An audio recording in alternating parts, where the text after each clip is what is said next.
अस्सलाम वालेकुम dear candidates. ASF airport security force की तरफ से आप लोग की जॉब्स आज लाइव हो चुकी हैं। आज की इस वीडियो में कम्प्लीटली आप लोग को इन जॉब्स की डिटेल्स बताऊंगा और सेकेंडली आप लोग को बताऊंगा कि आपने एएसएफ एयरपोर्ट सिक्योरिटी फोर्स में अपनी ऑनलाइन रजिस्ट्रेशन कैसे करनी है।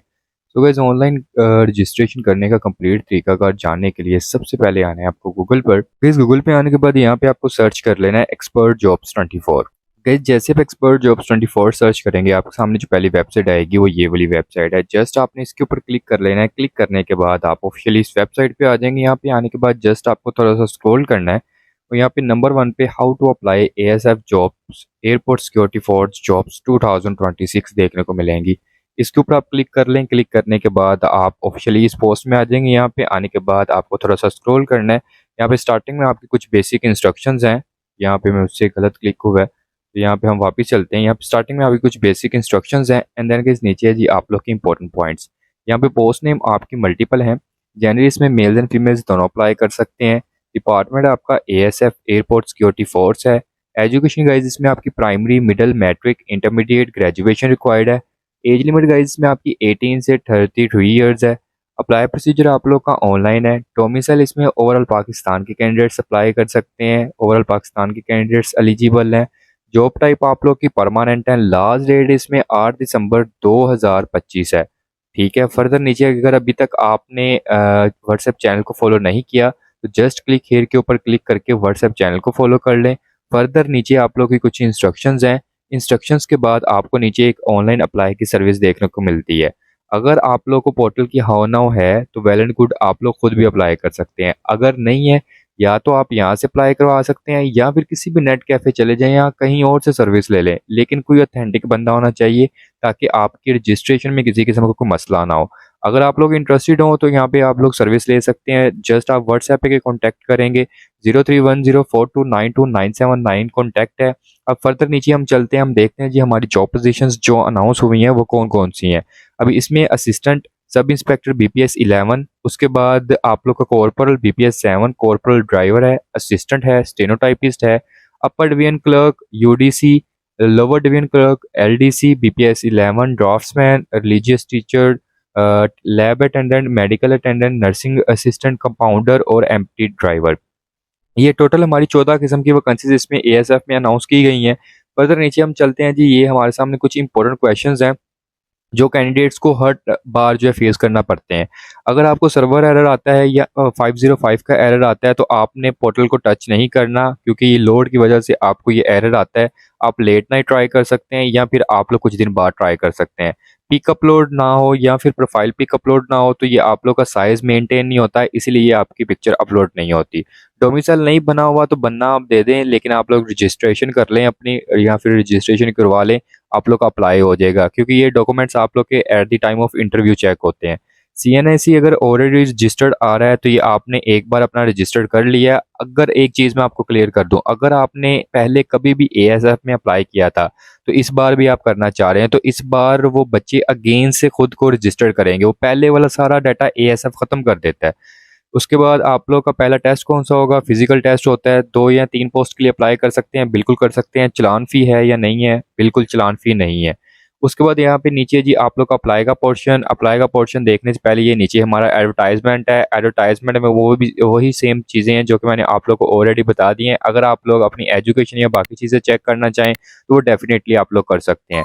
ये कंप्लीट डिटेल्स चेक करने के लिए चेक करने के बाद आपने आ जाना जी अप्लाई ऑनलाइन हेयर के ऊपर क्लिक करना है। जैसे आप इसके ऊपर क्लिक करेंगे, क्लिक करने के बाद आप ज्वाइन asf.gov.pk की ऑफिशियल वेबसाइट पे आ जाएंगे। यहाँ पे आने के बाद आपको करना है जी अप्लाई ऑनलाइन के ऊपर क्लिक। आप जैसे इसके ऊपर क्लिक करेंगे, क्लिक करने के बाद आपके सामने रजिस्ट्रेशन फॉर्म ओपन हो जाएगा। अब यहाँ पे पहले नंबर पे आपने अपना CNIC number without dashes add करना है। ठीक है, विदाउट डैशेस आपने अपना सीएनएससी नंबर ऐड करना है। मैं एक चीज़ आपको क्लियर कर दूं, आपने बहुत केयरफुली ये डिटेल्स अपनी ऐड करनी है। वीडियो को आपने बड़े गौर से देखना है, बहुत केयरफुली डिटेल्स ऐड करनी है, किसी किस्म की माइनर मिस्टेक नहीं करनी, बिकॉज ये चीज़ें बाद में एडिट नहीं होती। ये रजिस्ट्रेशन वाली चीज़ें तो बिल्कुल भी एडिट नहीं होती। यहाँ पे सीएनएससी आएगा, उसके बाद आपके सीएनएससी की एक्सपायरी डेट आएगी। ठीक है, यहाँ पे बच्चे क्या करते हैं, उसकी इशू डेट लिख देते हैं। सीएनआईसी की जो इशू डेट होती है ना वो लिख देते हैं, लेकिन यहाँ पे आएगी सीएनआईसी की एक्सपायरी डेट। उसके बाद आएगी आपकी ईमेल एड्रेस वो हो जो कि आपके मोबाइल में लॉगिन हो, ऑलरेडी आप यूज़ कर रहे हो। उसके बाद यहाँ पे गाइज़ आपका आएगा 8 कैरेक्टर्स का पासवर्ड। पासवर्ड मैं हमेशा जब भी मैंने एएसएफ का आप लोग का अप्लाई या रजिस्ट्रेशन करने का बताया है ना, मैंने आपको यही कहा है कि shine@123 ये पासवर्ड यूज़ करें। एस कैपिटल HINE@123 ये पासवर्ड आप लोग सिंपली यहाँ पे लगा के अपना यहाँ पे साइन अप कर सकते हैं। अच्छा गाइस, मैंने आप लोग को अब रजिस्ट्रेशन का कंप्लीट प्रोसेस बता दिया। CNIC आ गया आपका, उसके बाद यहाँ पे CNIC की एक्सपायरी डेट आ गई, ईमेल एड्रेस आ गई और यहाँ पे पासवर्ड आ गया। अब मैं फ़ौरन से ये चीज़ें अपनी यहाँ पे ऐड कर लेता हूँ। ऐड करने के बाद मैं मज़ीद आप लोग को गाइड करता हूँ। सो सिंपल गाइस, यहाँ पे मैंने अपनी कंप्लीट डिटेल्स ऐड कर ली हैं। यहाँ पे मैं जस्ट साइन अप के ऊपर क्लिक करूंगा। मैं जैसे साइन अप के ऊपर क्लिक करूंगा, क्लिक करने के बाद अब यहाँ पे देखिएगा मेरा ये पे साइन अप हो गया, ठीक है, पोर्टल लॉगिन हो गया। अब यहाँ पे रजिस्ट्रेशन फॉर्म मेरे सामने ओपन हो चुका है, ठीक है। अब यहाँ पे मैं एक बार इसे लॉग आउट करता हूँ। लॉग आउट करने के बाद मैं आपको साइन इन भी करके दिखा देता हूँ, ठीक है। अब यहाँ पे देखें ये आ रहा है ईमेल एड्रेस और पासवर्ड। अब यहाँ पे आपने वो सेम ईमेल और सेम पासवर्ड ऐड करना है जो कि आपने साइन अप के टाइम लगाया था। तो ये दोनों दोनों चीज़ें ऐड करके मैं अगेन यहाँ पे आपको लॉगिन करके भी दिखा देता हूँ। तो सिंपल गाइस, यहाँ पे मैंने अपनी दोनों चीज़ें ऐड कर ली हैं। ऐड करने के बाद मैं लॉगिन के ऊपर जैसे क्लिक करूंगा तो यहाँ पे देखिएगा मेरा लॉगिन हो जाएगा। तो सिंपल गाइस, यहाँ पे देखें मेरा लॉगिन हो चुका है। अब यहाँ पे हमने जो सबसे पहले काम करना है ना, हमने अपनी प्रोफाइल क्रिएट करनी है। मैं एक चीज़ आप लोग को क्लियर कर दूँ, अगर आप लोग प्रोफाइल क्रिएट करते वक्त कोई मिस्टेक करते हैं इसमें और अप्लाई कर देते हैं, उसके बाद कहते हैं कि आपकी प्रोफाइल एडिट हो जाए, तो ऐसा बिल्कुल भी पॉसिबल नहीं होगा, ठीक है। मैं पहले आपको वार्न कर रहा हूँ। आपने रजिस्ट्रेशन फॉर्म के ऊपर क्लिक करना है। क्लिक करने के बाद अब यहाँ पे आपने अपनी प्रोफाइल में चीज़ें ऐड करना शुरू करनी है। सबसे पहले और इम्पोर्टेंट चीज़ आएगी आपकी passport size picture. Passport size picture जो है आपने ब्लू या फिर विद वाइट बैकग्राउंड आपने यहाँ पे अपलोड करनी है, जिसका मैक्सिमम साइज़ 30 KB या 30 KB से कम हो। उसके बाद यहाँ पे आपने अपना CNIC की फ्रंट पिक्चर अपलोड करनी है, साफ क्लीन हो, एक्यूरेट हो, ठीक है। आपने उसे अच्छे से रीसाइज करके उसकी साइड्स वगैरह देख के यहाँ पे अपलोड करनी है। उसका साइज़ भी 30 KB या 30 KB से कम हो। दोनों पिक्चर्स का साइज़ 30 KB या 30 KB से कम हो। उसके बाद फर्दर नीचे चलते हैं। यहाँ पे जी हमारे टेस्ट सेंटर हैं। टेस्ट सेंटर ये बस कुछ टेस्ट सेंटर्स होते हैं ओवरऑल पाकिस्तान में, इनमें से कोई एक आप सिलेक्ट कर सकते हैं। अदरवाइज आप लोग अपनी मर्जी का हर टेस्ट सेंटर नहीं रख सकते। यहाँ में से आप लोग एक अपना टेस्ट सेंटर चूज़ कर लें जो भी आप लोग रखना चाहते हैं। उसके बाद आ जाएगा आपका डोमिसाइल प्रोविंस। प्रोविंस आपका जो भी है वो आपने यहाँ पे चूज़ कर लेना है। उसके बाद आपका आ जाएगा डोमिसाइल डिस्ट्रिक्ट, यानी कि आपका सिटी कौन सा है। तो यहाँ पे सिटी हम फाइंड कर लेते हैं जी लाहौर। उसके बाद यहाँ पे आ जाएगा डोमिसाइल इशू डेट, ठीक है। अब डोमिसाइल की जो भी आपकी इशू डेट है वो यहाँ पे आप लोग अपनी चूज़ कर सकते हैं। तो यहाँ पे मैं ये सेट कर देता हूँ रैंडमली। उसके बाद गाइज यहाँ पे आएगा आपका नेम एज पर CNIC। जो भी आपके CNIC पे नेम है वो यहाँ पे आपने ऐड कर लेना है। उसके बाद आएगा आपके फादर का नेम। उसके बाद आएगी आपकी डेट ऑफ बर्थ। आपने ये तमाम चीज़ें अपना CNIC अपने सामने रखना है रजिस्ट्रेशन करते वक्त भी, अब ये आप लोग अप्लाई कर रहे हैं अप्लाई करते वक्त भी, ताकि आपको किसी किस्म की कोई मुश्किल ना हो, किसी किस्म का कोई काम आपका ख़राब ना हो। उसके बाद नीचे हम चलते हैं। यहाँ पे आ जाएगी आपकी कास्ट। कास्ट आपकी जो भी है वो यहाँ पे आप ऐड करेंगे। उसके बाद आ जाएगा आपका जेंडर। जेंडर यहाँ पे हम मेल चूज़ करेंगे। जेंडर चूज़ करने के बाद देन 2 कॉन्टैक्ट नंबर आएंगे, एक मोबाइल नंबर और एक कॉन्टैक्ट नंबर लिखा है। अगर आपके पास 2 मोबाइल नंबर हैं तो डेफिनेटली आप अपने ही ऐड कर दें। अगर नहीं है तो एक अपना ऐड कर दें, एक पेरेंट्स में से या फैमिली मेम्बर में से किसी एक का ऐड कर दें। उसके बाद नीचे चलते हैं। यहाँ पे आ जाएगा हमारे सामने रिलीजन। रिलीजन में हमने मुस्लिम ऐड कर दिया। उसके बाद आएगा जी हमारा पोस्टल एड्रेस और परमानेंट एड्रेस। पोस्टल एड्रेस आपका वो होता है जहाँ पे करंटली आप लोग रह रहे होते हैं। उसके बाद परमानेंट एड्रेस वो होता है जो बाय डिफ़ॉल्ट आपके CNIC के बैकएंड पे होता है। अगर आप लोग रेंट वगैरह पे रह रहे हैं, यानी कि एक जगह से आपने दूसरी जगह पे शिफ्ट किया, यानी कि पहले जो एड्रेस परमानेंट एड्रेस था आपके CNIC के बैकएंड पे, आप वहीं पे रह रहे हैं और आपने शिफ्ट नहीं किया, आगे की टेम्परेरी एड्रेस पे नहीं किए, तो डेफिनेटली दोनों बॉक्सेस में आपका सेम एड्रेस आएगा। लेकिन अगर आप करंटली कहीं और रह रहे हैं और परमानेंट एड्रेस आपके CNIC के बैकएंड पे कोई और है, तो इस तरह आपको पोस्टल एड्रेस वही ऐड करना है जहाँ पे आप करंटली रह रहे हैं, ठीक है। और परमानेंट एड्रेस वो आएगा जो बाय डिफ़ॉल्ट आपके CNIC के बैकएंड पे होगा।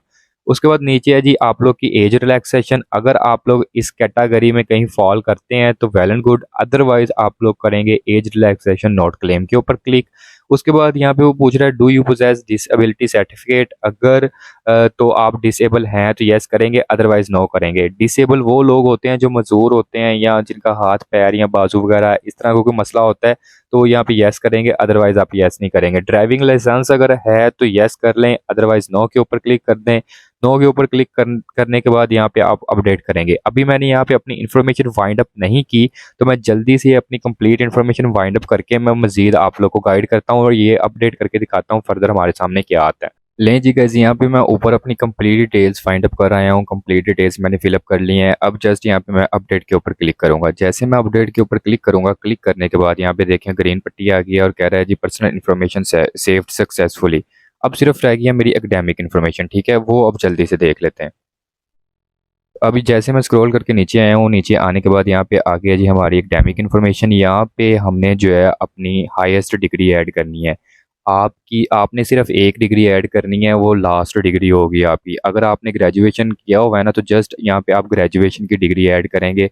आप मैट्रिक, इंटरमीडिएट इस तरह करके सब यानी डिटेल में डिग्रीज ऐड नहीं करेंगे। यहाँ पे हम डिग्री चूज करेंगे। अब मेरी एग्जांपल ले लें जी, हाईएस्ट जो एजुकेशन है वो है जी ग्रेजुएशन। ग्रेजुएशन पे क्लिक किया, डिग्री के नेम ऊपर क्लिक किया, यहाँ पे लिख देंगे मैथ्स कम्युनिकेशन। तो यहाँ पे मैं जल्दी से लिख देता हूँ मैथ्स कम्युनिकेशन। उसके बाद रिजल्ट क्या पूछ रहा है, एक मिनट, रिजल्ट डेट पूछ रहा है, ठीक है, आपका रिजल्ट किस डेट को आया था। तो यहाँ पे जी हमारा 18 सितंबर को आया था। तो सितंबर के ऊपर क्लिक करते हैं यहाँ पे और यहाँ पे हम सेट कर देते हैं। ये ले जी, ये हमने रिजल्ट की डेट ऐड कर दी है। रिजल्ट की डेट ना आपकी ट्रांसक्रिप्ट या फिर आपका रिजल्ट कार्ड जो होता है बोर्ड की तरफ से ऑफिशियल जो रिजल्ट कार्ड मिला होता है, ये उसके ऊपर लिखी होती है, ठीक है। आपने उसके बाद अपनी यूनिवर्सिटी या फिर स्कूल कॉलेज जो भी यानी कि आपकी डिग्री होगी उसके अकॉर्डिंग यहाँ पे आपने अपना नाम ऐड कर देना है। यहाँ पे मैंने वर्चुअल यूनिवर्सिटी ऐड कर दिया। उसके बाद टोटल मार्क्स, CGPA जो भी आपका होगा वो यहाँ पे आप ऐड कर सकते हैं। यहाँ पे मेरा CGPA है तो यहाँ पे मैंने CGPA अपना ऐड कर लिया। आप अपने टोटल मार्क्स और ऑब्टेन मार्क्स लाइक जैसे मैट्रिक के होते हैं ना, लाइक मैट्रिक का भी मैं आपको बता देता हूँ, 1100 जैसे टोटल मार्क्स हो गए और ऑब्टेन मार्क्स हो गए आपके 500। ऐसे आपने अपने मार्क्स भी ऐड कर सकते हैं, यहाँ पे अपना CGPA भी ऐड कर सकते हैं। 2.86 यहाँ पे मेरा ऑब्टेन है, नहीं टोटल जो है मेरा 4 है, ठीक है, 4 यहाँ पे ऐड करेंगे और ऑब्टेन जो है यहाँ पे 2.86, ठीक है। यहाँ पे हमारा आ गया टोटल और ऑब्टेन CGPA। बाई मिस्टेक मैंने ऊपर आपको मार्क्स का भी गलत बता दिया, ऊपर मैंने टोटल कर दिया, नीचे ऑब्टेन कर दिए। तो पहले मैंने मार्क्स का सही किया था लेकिन अब मैंने CGPA का गलत करने लगा था, तो इसलिए अब मैंने सही कर दिया ये। सो गाइस, ये ऐसे CGPA आप ऐड करेंगे और सेव के ऊपर क्लिक कर देंगे। जैसे आप इसके ऊपर क्लिक करेंगे ना, क्लिक करने के बाद अब यहाँ पे आपका जो है प्रोफाइल क्रिएट हो चुकी है। बस पर्सनल इन्फॉर्मेशन और एकेडमिक इन्फॉर्मेशन यहाँ पे आपने अपनी ऐड करनी थी। अब आपने क्या करना है, यहाँ पे आना है और यहाँ पे करना है अप्लाई के ऊपर क्लिक। जैसे आप इसके ऊपर क्लिक करेंगे ना, क्लिक करने के बाद अब यहाँ पे आप जिन पोस्ट के लिए एलिजिबल है ना, वो यहाँ पे आपकी तमाम पोस्ट शो कर देगा। अब मेरी एजुकेशन ग्रेजुएशन है तो सिंपल यहाँ पे उसके अकॉर्डिंग ये शो कर रहा है। उसके बाद ये रीड कर लेते हैं, please make sure to enter all valid information after submission on a selected post, the personal information will not be editable.